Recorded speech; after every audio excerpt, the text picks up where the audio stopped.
Correct. এই সেটিংটা একদম সেরকমই হয়েছে যেমন পরীর ভিডিওতে ছিল। আর রোদও সেই রকম আছে সেদিন যেরকম ছিল। শুধু পরীর জায়গায় পুরবী দাঁড়িয়ে আছে। স্যার আমরা এখানে কি করব? আগামী 6 ঘন্টা পর্যন্ত পুরবীকে এইভাবেই দাঁড়িয়ে থাকতে হবে যেভাবে ভিডিওতে পরী দাঁড়িয়েছিল। আমরা এটাই দেখতে চাই যে যদি পরী সত্যি কথা বলে তাহলে 2 থেকে 4টের মধ্যে পুরবীর মুখে ঠিক সেই জায়গা থেকে রোদ্দুর পড়বে যেমন পরীর মুখে ছিল। আর স্যার যদি আমার ছায়া পরীর ছায়ার সাথে ম্যাচ না করে তো? তো দেখতে হবে। ক্যামেরা অন করো।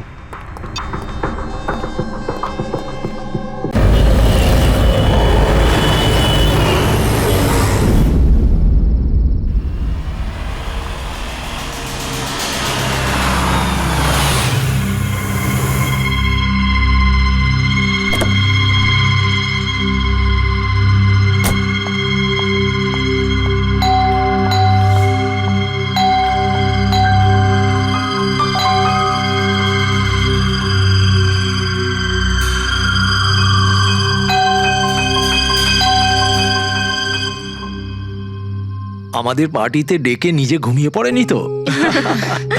স্যার ও নিজের জন্মদিনের পার্টিতে কি করে ঘুমাবে? আরে ওকে কিছু বিশ্বাস নেই, 60 বছর বয়স হয়েছে।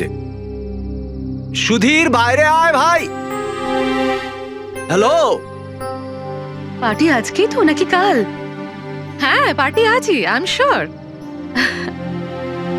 আমি ওকে একবার ফোন করে দেখি।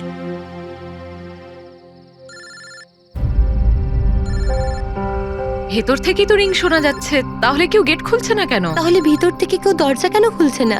আমি বললাম না 60 বছর বয়স, এখনো বাচ্চা আছে। Sudhir,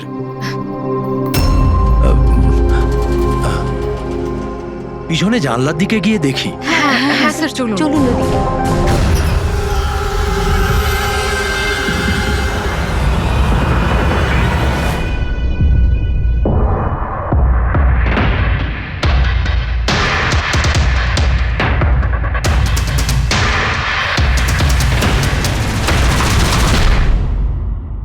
emergency medical card. এনার আমন্ড আর শেলফিশে অ্যালার্জি আছে।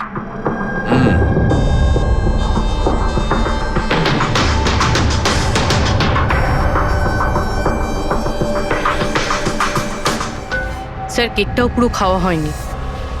এই দেখুন, মনে হচ্ছে কেক কাটার কিছুক্ষণের মধ্যেই এরা সবাই মারা গিয়েছেন।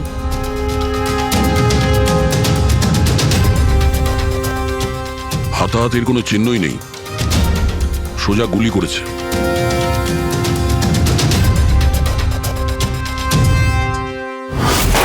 এইভাবেই গুলি চালিয়েছে।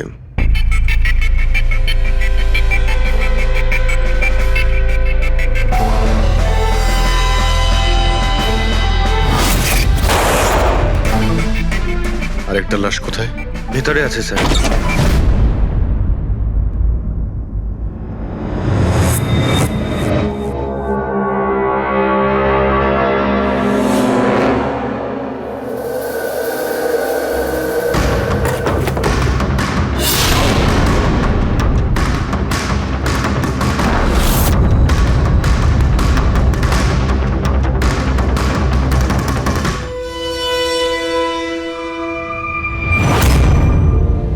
গান কেস, কিন্তু এ তো পুরো খালি।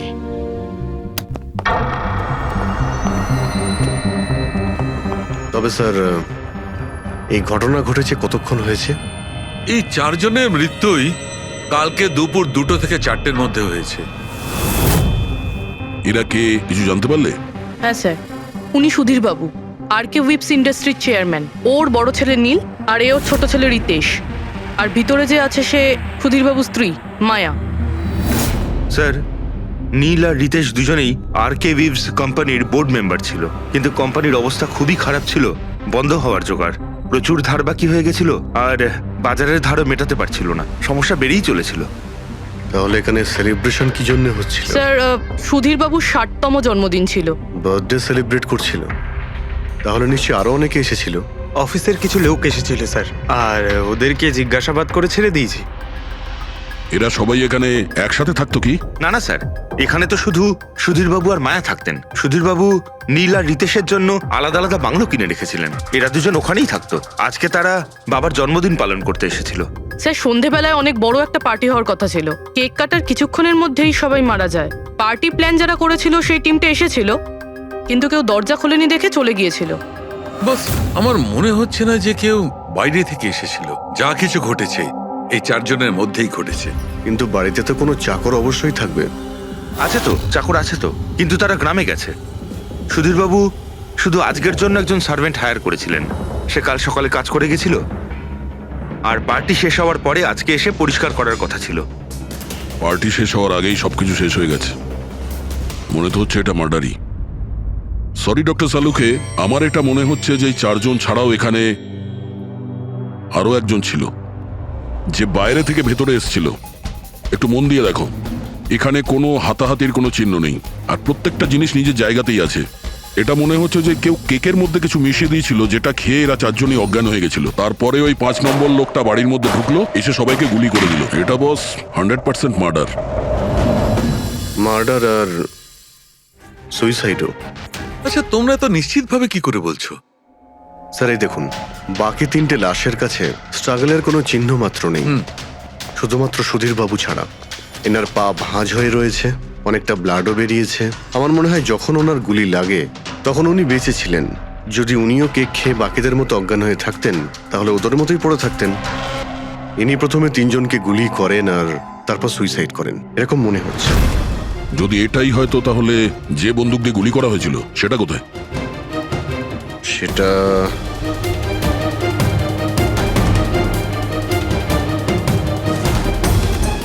এইখানে গুলি লেগেছিল, মানে মাথাতে। সুধীরবাবু যদি এইভাবে গুলি চালান তো এইভাবেই হয়তো পড়েছেন, আর তখনই হাত থেকে বন্দুকটা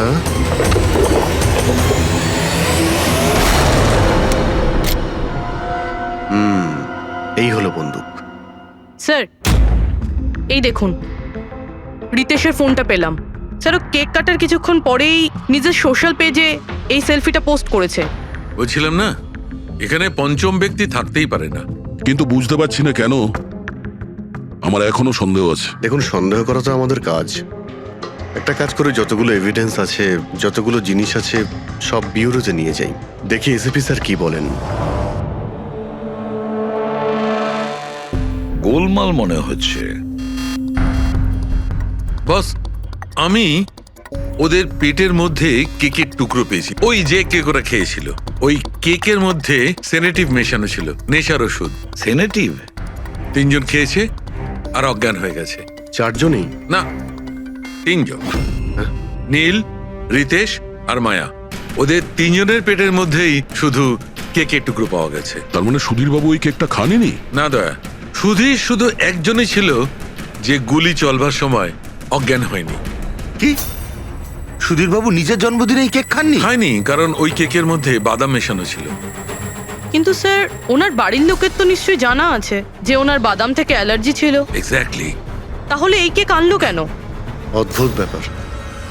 সুধীরবাবুর বার্থডে ছিল আর কেক ওই 3 জনে খেয়েছিল। কেক 3 জনে খেয়েছিল, কিন্তু ওখান থেকে যে বন্দুকটা পাওয়া গেছে তাতে 4টে গুলি খরচ হয়েছে, যেগুলো এদের গায়ে লেগেছে।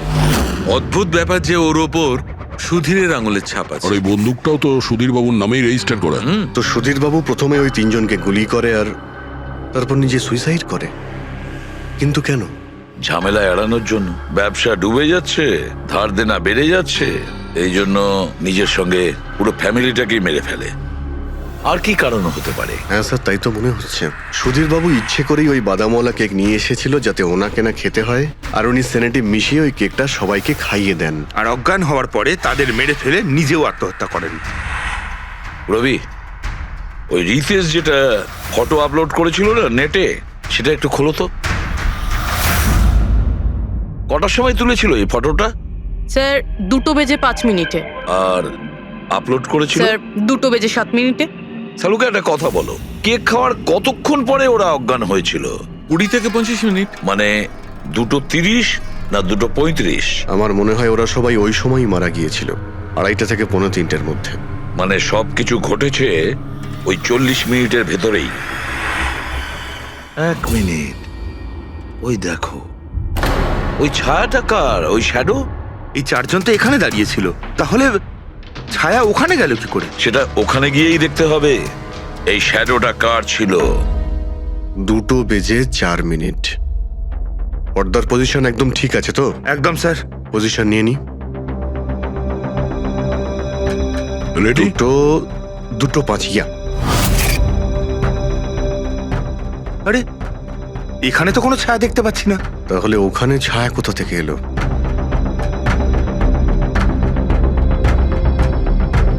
রোদটা এই দিক থেকেই আসছে। পুরবি তুমি ওইখানটা গিয়ে দাঁড়াও তো। ইয়া ব্যাস।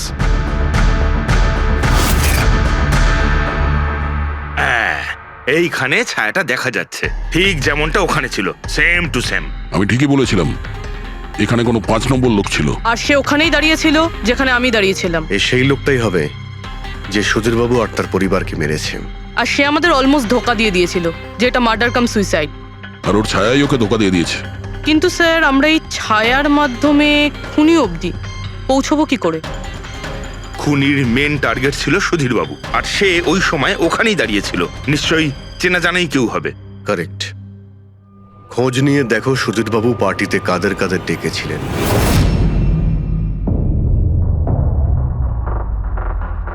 স্যার, আমি পড়ি।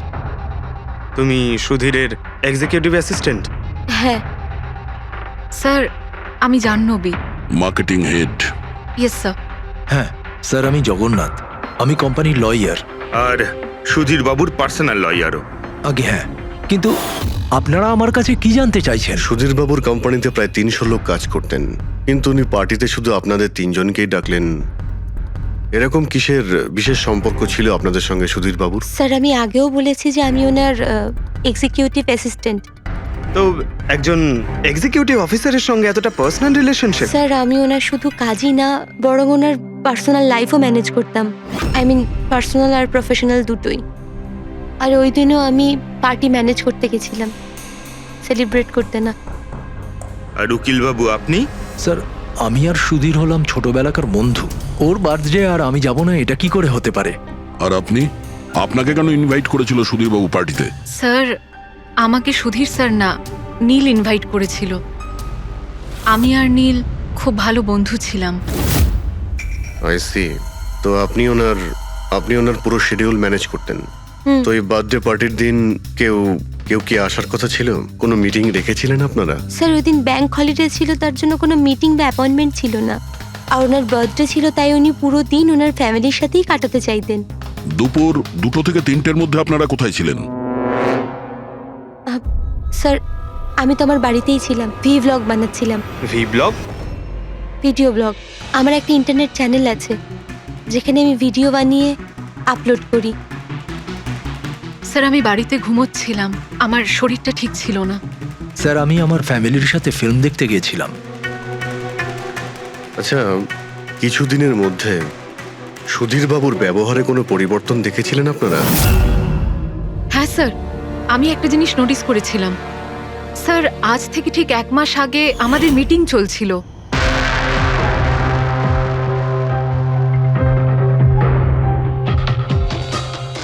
স্যার, কি ব্যাপার? ভেতরে এসো। ঠিক আছে, তুমি যাও।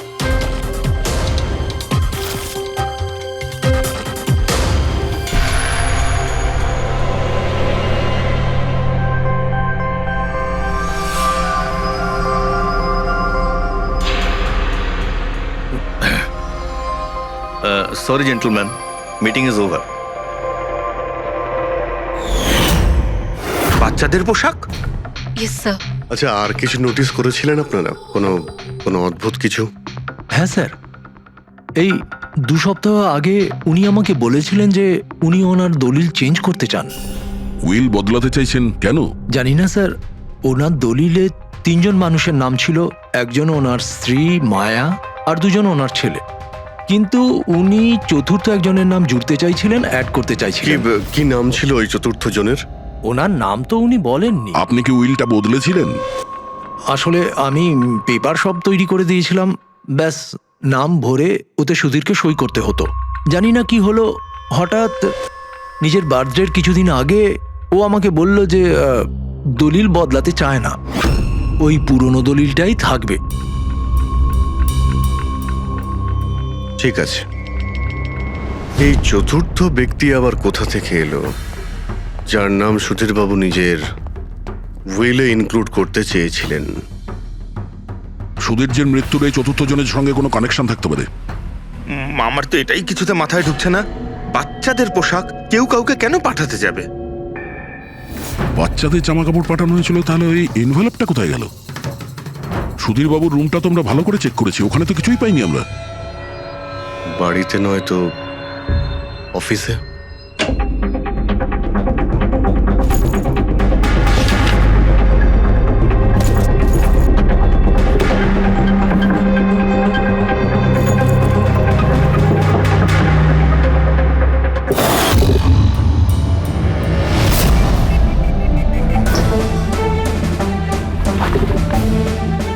পেয়ে গেছি।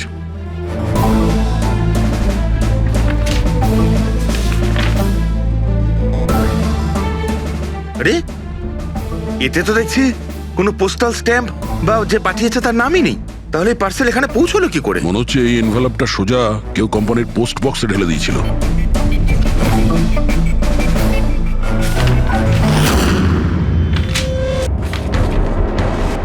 এই এনভেলপটা ডক্টর সালুকের কাছে পাঠিয়ে দিই, উনি হয়তো কিছু পেতে পারেন। ঠিক আছে। আচ্ছা, এই জাহ্নবী বলছিল যে এই পার্সেলটা দেখে মিস্টার সুধীর একদম চমকে গিয়েছিলেন। হতে পারে কোনো পুরনো স্মৃতি জেগে উঠেছিল। আর তারপর উনি কাউকে কলও করেছিলেন হয়তো। আগের মাসের কল ডিটেলস সুধীরবাবুরটা দেখি এই এনভেলপ পাওয়ার পরে সুধীরবাবু সবার আগে কাকে ফোন করেছিলেন? সুধীরের ফোন এসেছিল অনেক বছর বাদে। কি কথা হয়েছিল আপনাদের দুজনের? খুব রেগেছিল যে আমি ওকে কেন এনভেলপটা পাঠিয়েছিলাম, কিন্তু আমি তো ওকে এনভেলপ পাঠাইনি। কিন্তু কোনো কারণ তো ছিল যাতে সুধীরবাবু আপনাকে সন্দেহ করেন। হ্যাঁ নিশ্চয়ই, ওই এনভেলপে বাচ্চার জামা ছিল। ওর মনে হয়েছিল ওটা সেই জামাটাই যেটা আমি আর সুধীর আমাদের সন্তানের জন্য কিনেছিলাম। আমাদের বাচ্চার জন্য? আমার আর সুধীরের সন্তান। 30 বছর আগে আমি আরকে ওয়েবস কোম্পানিতে অ্যাকাউন্ট ডিপার্টমেন্টে কাজ করতাম। সুধীরের বাবা সেটার মালিক ছিল। ওখানেই সুধীর আর আমার সম্পর্ক হয়েছিল। আর কিছু বোঝার আগেই আমি বুঝতে পারি যে আমি সুধীরের সন্তানের মা হতে চলেছি। তো আপনাদের দুজনের বিয়ে হয়নি? না, হয়নি। সুধীর তো কথা দিয়েছিল, কিন্তু ওর প্যারেন্টস রাজি হয়নি, কারণ আমি ওদের স্টেটাসে ছিলাম না। ওনারা তো সুধীরের বিয়ে অনেক বড়লোক বাড়িতে আর সেম স্টেটাসে করতে চেয়েছিলেন। তারপরে ওর প্যারেন্টস আর ফ্যামিলি খুব চেষ্টা করেছিল ওকে, আমাকে, এমনকি আমার ফ্যামিলিকেও বোঝানোর জন্য যে আমি বাচ্চাটাকে নষ্ট করে দিই। আমিও ঠিক করেছিলাম যে যাই হয়ে যাক আমি আমার সন্তানকে জন্ম দেবই। 15ই মার্চ 1990 সালে আমার সন্তান এই পৃথিবীতে এসেছিল, কিন্তু সেই রাতেই ও মারা গিয়েছিল। যে বাচ্চাটাকে কোলে নিয়ে আদর করছিলাম, ছোট ছোট জামা কাপড় পরাচ্ছিলাম, কিচ্ছু করতে পারিনি আমি। আমি ভেবেছিলাম যে এরকম সময় তো সুধীর আমার পাশে থাকবে, আমাকে সাপোর্ট করবে, কিন্তু ও তো এর আগেই আমার সাথে কথা বলাটাও বন্ধ করে দিয়েছিল। আর ওই মাসেই ও মায়াকে বিয়েও করেছিল। তো সেই জন্যই আপনি আজ অব্দি বিয়ে করেননি আর এখানে একাই থাকেন? হ্যাঁ। সুধীরবাবু আপনার সঙ্গে যা যা করেছেন তার জন্যে খুব কষ্ট হয়েছে আপনার, হয়তো খুব ঘেন্না করতেন ওকে। আমার থেকে বেশি ঘেন্নাও কে আর কেই বা করতে পারে। উনি আপনাকে আপনার অধিকার দেয়নি, আপনি সম্পত্তিতে ভাগ চাইলেন, আর যখন সম্পত্তি উনি আপনাকে দিলেন না তখন আপনি রেগে গেলেন আর মেরে দিলেন ওকে। আমি ওকে মারিনি, আর আমি ওকে কেন মারবো? আমি তো চেয়েছিলাম যে ও বেঁচে থাকুক আর সারা জীবন কষ্ট পাক। যেদিন সুধীরবাবু মারা যান সেদিন দুপুরবেলা আপনি কোথায় ছিলেন? আমি বাড়িতেই ছিলাম। আপনার কাছে কোনো উইটনেস বা প্রমাণ আছে? কোনো প্রমাণ নেই। হ্যালো, হ্যাঁ স্যার, ওকে স্যার, হ্যাঁ এখানেই আছেন, আমি বলে দিচ্ছি। হ্যাঁ, ইয়েস স্যার। স্যার, সালুমকে স্যার ফরেন্সিকে ডাকছেন তাড়াতাড়ি, বলছিলেন যে কিছু দেখাতে চান। ওকে। শুনলে তো বিশ্বাসই করতে পারবে না বস। ওই এনভেলপটাকে যখন আমি ভালো করে পরীক্ষা করলাম তাতে কোনো ফিঙ্গারপ্রিন্ট তো পাইনি, কিন্তু ওই এনভেলপ থেকে আমি ডিএনএ এর জন্য স্যাম্পল পেয়ে গেছি। যে ওই চিঠিটা পাঠিয়েছে সে মনে হয় মুখ দিয়ে থুতুর সাহায্যে ওটাকে সেঁটে দিয়েছে। আর এইভাবে ওই এনভেলপ থেকে আমি স্যালাইভা স্যাম্পল পেয়ে গেছি, যার থেকে ডিএনএ টেস্ট করতে পারবো। কিন্তু ডক্টর, ডিএনএ টেস্টিং এতে তো 4 থেকে 6 সপ্তাহ লাগবে। হ্যাঁ, আর আমি 5 দিনের জন্য যাচ্ছি দিল্লি এক কনফারেন্সে। কিন্তু তার আগে আমি কিছু প্রাইমারি টেস্ট করিয়ে নিয়েছি। তো স্যার আপনি এই টেস্ট থেকে কি পেলেন? এই টেস্ট থেকে আমি জানতে পেরেছি যে এইটা যার ডিএনএ হোক না কেন তার ডিএনএ সুধীর বাবুর ডিএনএ এর সঙ্গে ম্যাচ করছে। কি? তার মানে এই যে তার মানে হচ্ছে এইটা যে এই চিঠিটা পাঠিয়েছে সেটা সুধীর বাবুর কোনো রক্তের সম্পর্কের লোক। তার মানে সুধীরেরই নিজের কেউ সুধীরকে ব্ল্যাকমেল করছে, কিন্তু কে কে হতে পারে? স্যার, অদিতির পেটে যে বাচ্চাটা ছিল সেটা তো মরা অবস্থায় জন্মেছিল। হ্যাঁ, আর রইল বাকি সুধীর বাবুর 2 ছেলে নীল আর রিতেশ। ওরা দুজন আবার সুধীর বাবু আর অদিতির গোপন রহস্যটা জেনে ফেলেনি তো? হতে পারে তার জন্যই ব্ল্যাকমেল করছিলেন, বাচ্চাগুলোর পোশাক পাঠিয়ে। আচ্ছা স্যার, ওই যে বাচ্চাদের পোশাক পেয়েছিলাম ওগুলো কি সত্যি পুরনো নাকি ময়লা টয়লা করে পুরনো দেখানোর চেষ্টা করা হয়েছে? আমি ওগুলোকে স্পেশালাইজড ল্যাবে পাঠিয়ে দিয়েছি চেক করার জন্য, তাড়াতাড়ি জানা যাবে। আচ্ছা, পুরবি সুধীর বাবুর ছেলের ব্যাপারে কি জানতে পেরেছো? কি করতো? স্যার, 1 বছর আগে সুধীর বাবু নিজের কোম্পানিতে নিজের ছেলেদেরকেই বোর্ড মেম্বার বানিয়েছিলেন, আর তারপর থেকেই কোম্পানি লসে যেতে শুরু করলো। ওরা কোম্পানির টাকা নিয়ে নিজেরাই নয়ছয় করতো, দামি দামি গাড়ি, প্রচুর শখ মেটাতো, সবকিছু করতো, শুধু কাজ বাদ দিয়ে। কিন্তু স্যার সুধীরবাবু তার ছেলেদের খুব ভালোবাসতেন, দুজনের জন্য আলাদা আলাদা বাংলো। আচ্ছা, এটা নয় তো যে ওদের দুজনের মধ্যেই কেউ ওই এনভেলপটা লেটার বক্সে ফেলেছিল? কিন্তু একটা কথা কিছুতেই মাথায় ঢুকছে না, এই ব্ল্যাকমেলিং কেন? আরে ভাই, টাকার জন্য। কোম্পানি ডুবে যাচ্ছিল। কারেক্ট। কোম্পানি কাঙাল হওয়ার আগে যা কিছু গুছিয়ে নিতে পারে গুছিয়ে নাও। যদি সুধীর বাবুর 2 ছেলে তাদের বাবাকে টাকার জন্য ব্ল্যাকমেল করে থাকে, তাহলে নিশ্চয়ই ওনার ব্যাংকের অ্যাকাউন্টে নিশ্চয়ই টাকা এসে থাকবে, খুব বড় রকমের ফিগার। একটা কাজ করো, এই দুজনের পার্সোনাল অ্যাকাউন্ট, কোম্পানি অ্যাকাউন্ট সব চেক করো, দেখো কোনো বড় অ্যামাউন্ট এসেছিল কিনা। স্যার, স্যার কিছু পেয়েছি স্যার। আরকে ভিপস ইন্ডাস্ট্রি থেকে কোটি টাকা ট্রান্সফার হয়েছে স্যার। কার অ্যাকাউন্টে ট্রান্সফার হয়েছে? 1 মিনিট দেখছি। এগুলো রিতেশ আর নীলের অ্যাকাউন্টই হবে? না স্যার, প্রাইভেট অ্যাকাউন্ট, রেচেলের নামে। কোন টাকা? আপনারা কি নিয়ে কথা বলছেন? আমি কিচ্ছু জানি না। কোন টাকা? সেই টাকাটা যেটা আরকে ভিপসের অ্যাকাউন্ট থেকে তোমার অ্যাকাউন্টে ট্রান্সফার হয়েছে। এবার কিছু মনে পড়েছে? ওটা তো আমার স্যালারি, আমি ওখানে কাজ করতাম। স্যালারি? 11 কোটি স্যালারি? হ্যাঁ, তাও আবার 2 সপ্তাহের। ওই হিসাবে তো তোমার মান্থলি স্যালারি 22 কোটি টাকা হবে। কি কাজ কি করো তুমি? ব্ল্যাকমেলিং এর কাজ। তুমি আর রিতেশ দুজন মিলে সুধীর বাবুকে ব্ল্যাকমেল করছিলে। দেখো রিচেল, আমরা খুব ভালো করে জানি যে তুমি আরকে কোম্পানিতে একদিনের জন্যও কাজ করনি। এবার পরিষ্কার করে সত্যিটা বলবে নাকি? রিতেশ কিন্তু আর নেই, তাই যত শাস্তি সব তোমাকেই কিন্তু পেতে হবে। ব্ল্যাকমেলিং আর এক্সটর্শনের শাস্তি জানো তুমি? আমি কাউকে ব্ল্যাকমেল করিনি। তাহলে সুধীর বাবু কি তোমাকে 11 কোটি টাকা এমনিই দান করে দিলেন? সুধীর আঙ্কেল তো ওই টাকা ট্রান্সফারই করেননি। তাহলে কে করেছিল? আমার বয়ফ্রেন্ড রিতেশ। ও আমাকে বলেছিল যে ওর কোম্পানির টাকা ও কিছুদিনের জন্য অন্য কোথাও রাখতে চায়। অন্য কোথাও? কেন জানি না, আর আমি জিজ্ঞাসাও করিনি। তুমি রিতেশকে জিজ্ঞাসা করনি, আর যখন রিতেশ মারা গেল তখন পুলিশকেও বলনি। আমি ভেবেছিলাম যে রিতেশ তো আর বেঁচে নেই, তাই তাই টাকাগুলো আমি রেখে দিই, কেউ কি করে জানতে পারবে। কিন্তু সুধীর বাবুর ফ্যামিলিকে মারতে পারে কারা? পরি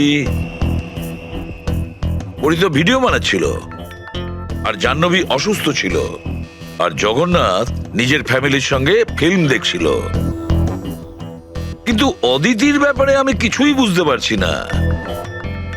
কিন্তু কে হতে পারে যে সুধীর বাবুকে এনভেলপ পাঠায়, ওই প্যাকেটটা পাঠায়, সে কে? ওর নামটা সুধীরবাবু উইলে লিখতে চেয়েছিলেন, কিন্তু লেখেননি। সে কে?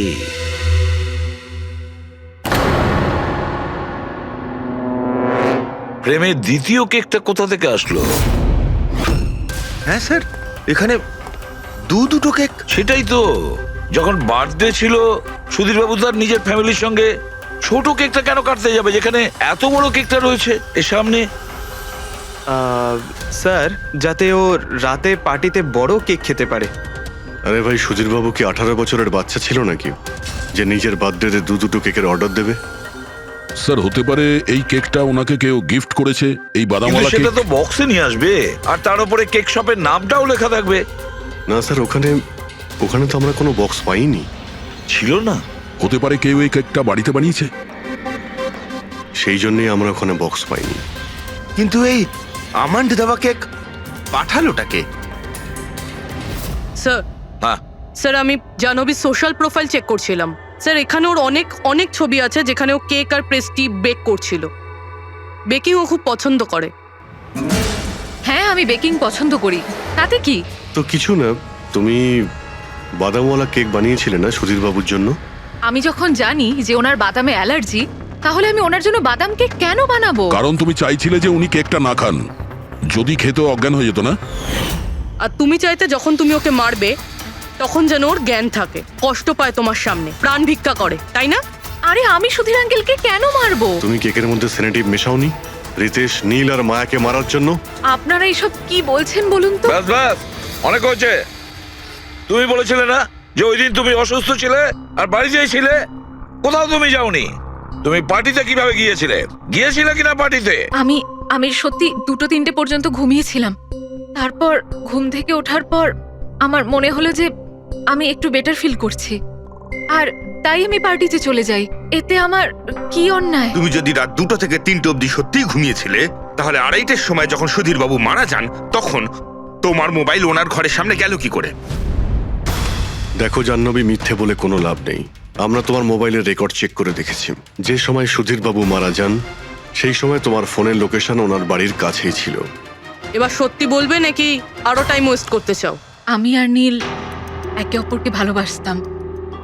আমরা ভেবেছিলাম যে নীলের বাবার বার্থডে, আমাদের কাছে একটা ভালো সুযোগ ছিল ওনাকে আমাদের ব্যাপারটা বলার, আর সেই জন্যই আমি ওখানে যাই।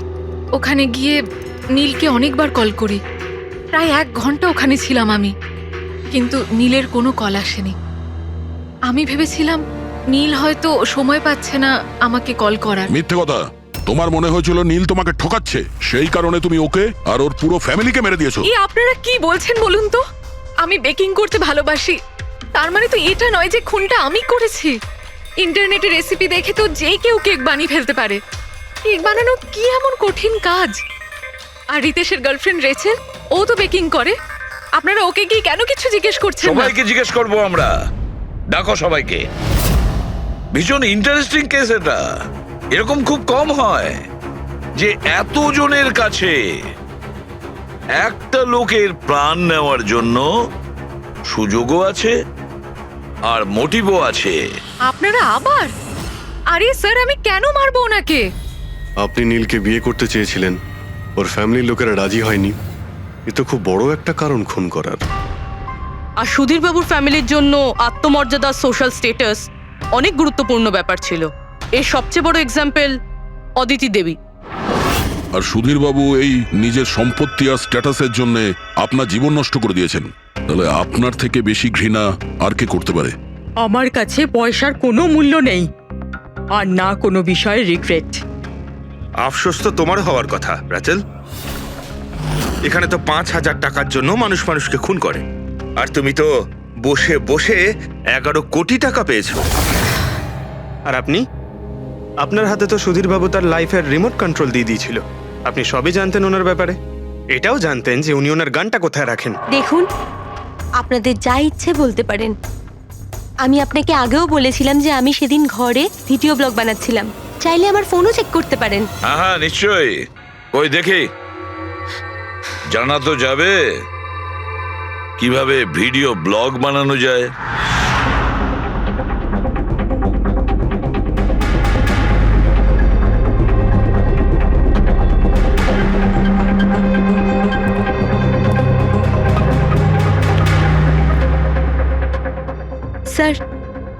আপনি বিশ্বাস করেছেন তো যে সেদিন আমি নিজের ঘরে DIY ভিডিও বানাচ্ছিলাম? DIY তার মানে? Do it yourself. স্যার, আমি প্রত্যেকদিন নিজের ইন্টারনেট চ্যানেলে মানুষদের দৈনন্দিন কাজের ইজি পদ্ধতি দেখাই। Do it yourself. স্যার হ্যাঁ, নিউজ পেপারটা দেখুন, ডেটটা ওই একই। হ্যাঁ, সেটাই তো আছে। মানে ভিডিও ওই দিনই শুট করা হয়েছিল। স্যার হ্যাঁ পুরবি, স্যার আমি মেমোরি কার্ডের ডেট আর টাইম চেক করেছি। এই ভিডিওটা ওই দিনই তৈরি করেছিল, 2টো থেকে 4টের মধ্যে। আচ্ছা আর স্যার পরীর মোবাইল লোকেশন ক্রস চেক করেছিলাম আমরা, তাতে দেখলাম ও সেদিন বাড়িতেই ছিল। পুরবি একটা কাজ করো, এই 4 জন লেডিসকে আলাদা ঘরে বসাও। স্যার হুম, চলো।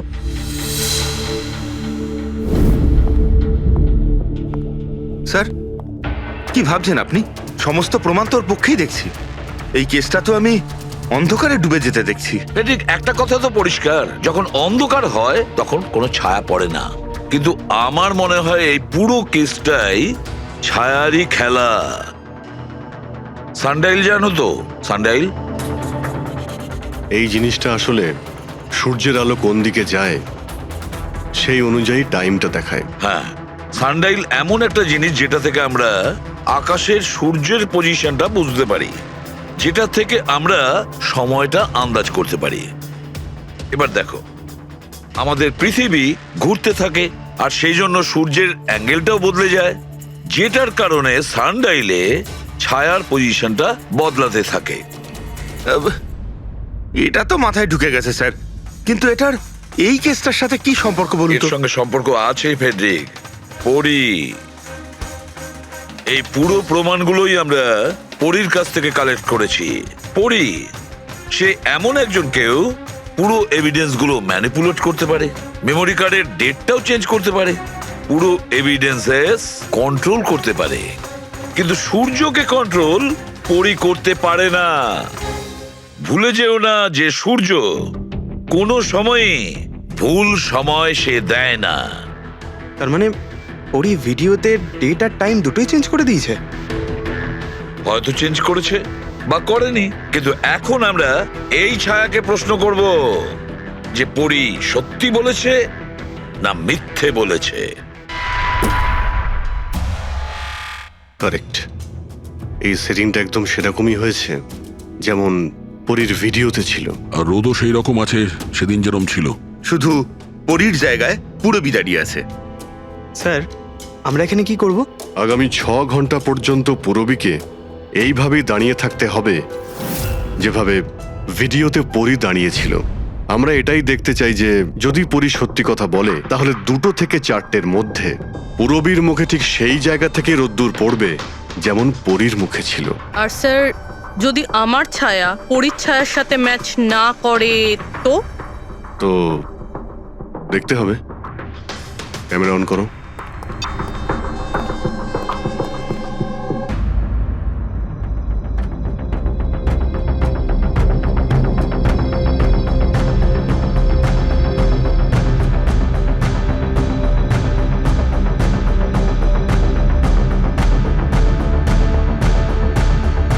চলো, গুড। ওকে পুরবী, রিল্যাক্স।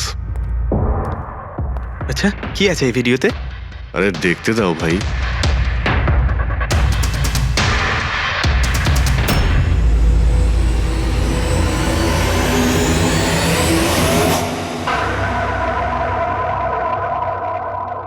তো সকাল 11টা থেকে 1টার মধ্যে তুমি ওই ভিডিওটা রেকর্ড করেছিলে।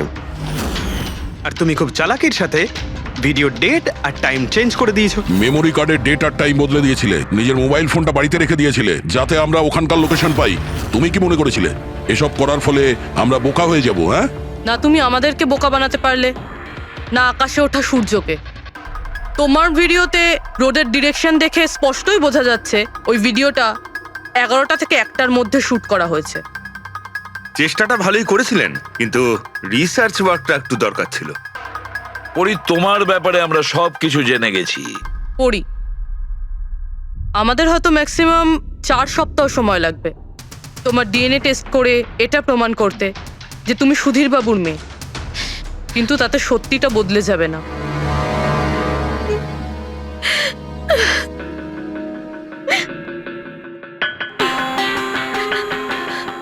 আমি ওনাকে মারতে চাইতাম না, একদমই মারতে চাইতাম না ওনাকে। আমি তো শুধু এইটুকু চাইতাম যে উনি আমাকে স্বীকার করুক। ছোট থেকে এখনো অবধি আমি অনাথ আশ্রমে বড় হয়েছি, তার জন্য একটা ফ্যামিলি চাইতাম আমি। তুমি সুধীর বাবুর ব্যাপারে জানতে পারলে কিভাবে? ওই আমার ছোটবেলার জামা কাপড়ের জন্য।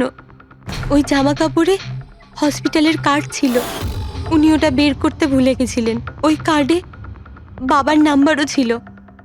তারপর আমি বাবাকে অনেক খুঁজলাম, তখন শেষ পর্যন্ত ওনার কোম্পানির কথা জানতে পারলাম। কিন্তু তুমি ওনার কোম্পানি কেন জয়েন করলে? তুমি চাইলে সুধীরবাবুকে অন্য জায়গাতেও কথাটা বলতে পারতে যে তুমি ওনার মেয়ে। কিন্তু আগে আমি ওনার সাথে দেখা করতে চাইতাম, চিনতে চাইতাম ওনাকে। তারপর আস্তে আস্তে জানতে পারলাম যে উনি খারাপ মানুষ নন, মনের দিক থেকে খুবই বড়।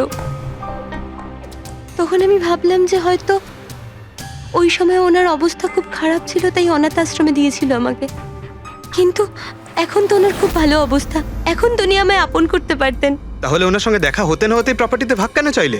কারণ আমি জানতে চাইতাম যে ওনার কাছে ইম্পর্টেন্ট কি, টাকা না আমি। তার জন্যই সুধীর বাবু ওনার উইল চেঞ্জ করতে চাইছিলেন। হ্যাঁ, আর এটা শুনে আমি খুব খুশি হয়ে গেছিলাম। কিন্তু সুধীর বাবু তার সিদ্ধান্ত বদলে ফেলেছিলেন, যেটা তুমি সহ্য করতে পারোনি। স্যার, ও সব ওনার ওয়াইফ আর ওনার মেয়ের জন্য হয়েছিল। ওরা এটা সহ্যই করতে পারছিল না যে বাবা আমার নাম উইলে অ্যাড করছিল। অর্থাৎ আরও একবার সুধীরবাবু আপনাকে মেনে নিতে অস্বীকার করলেন। হ্যাঁ, আর এইবারও ঠিক ফ্যামিলির জন্যই। উনি একদম বদলাননি, উনি একদম ঠিক আগের মতোই ছিলেন। সেলফিশ, সুবিধাবাদী, দায়িত্বজ্ঞানহীন। সহজভাবে নিজের ভাগটা পাননি বলে ওনাকে ব্ল্যাকমেল করতে শুরু করে দিলেন। না, আমি যখন ওনাকে প্রথম এনভেলপ পাঠিয়েছিলাম তখন আমার এরকম উদ্দেশ্য ছিল না। আর না আমি এতটাই বোকা যে এনভেলপ নিজের মুখ দিয়ে সিল করব। আমি তো এটাই ভাবতাম যে অ্যাটলিস্ট উনি আমাকে নিজের ফ্যামিলিতে ইনক্লুড করুক, আমার নিজেরও একটা ফ্যামিলি হোক। আর তার জন্যই আমি বাবার জন্মদিনের দিন নেশাযুক্ত ওষুধ দিয়ে বাদামের কেক নিয়ে ওনার বাড়িতে গেছিলাম। Happy birthday to you.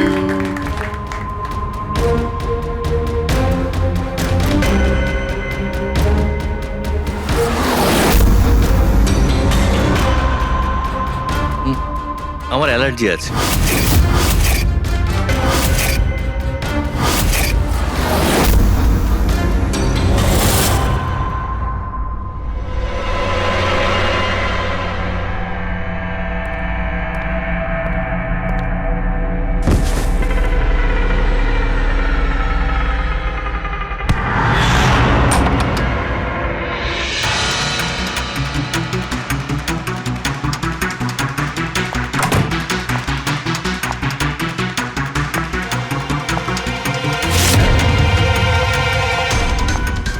বাবা,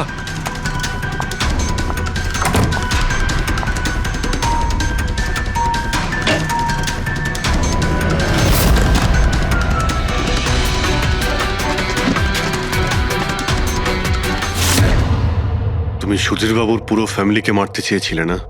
তোমার লক্ষ্য পূরণ হয়েছে। এবার তোমার সঙ্গে ওনার ফ্যামিলির লাস্ট মেম্বারও শেষ হয়ে যাবে।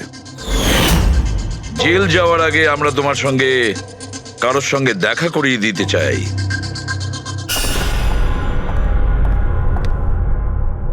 ইনি অদিতি দেবী, তোমার মা। মা, আপনাকে মিথ্যে বলা হয়েছিল যে আপনার সন্তান মৃত জন্ম নিয়েছিল।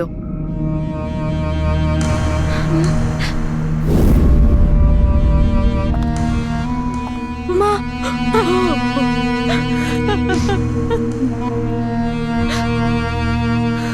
ওর এই সুধীর বাবু আর তার ফ্যামিলিকে শেষ করে দিয়েছে।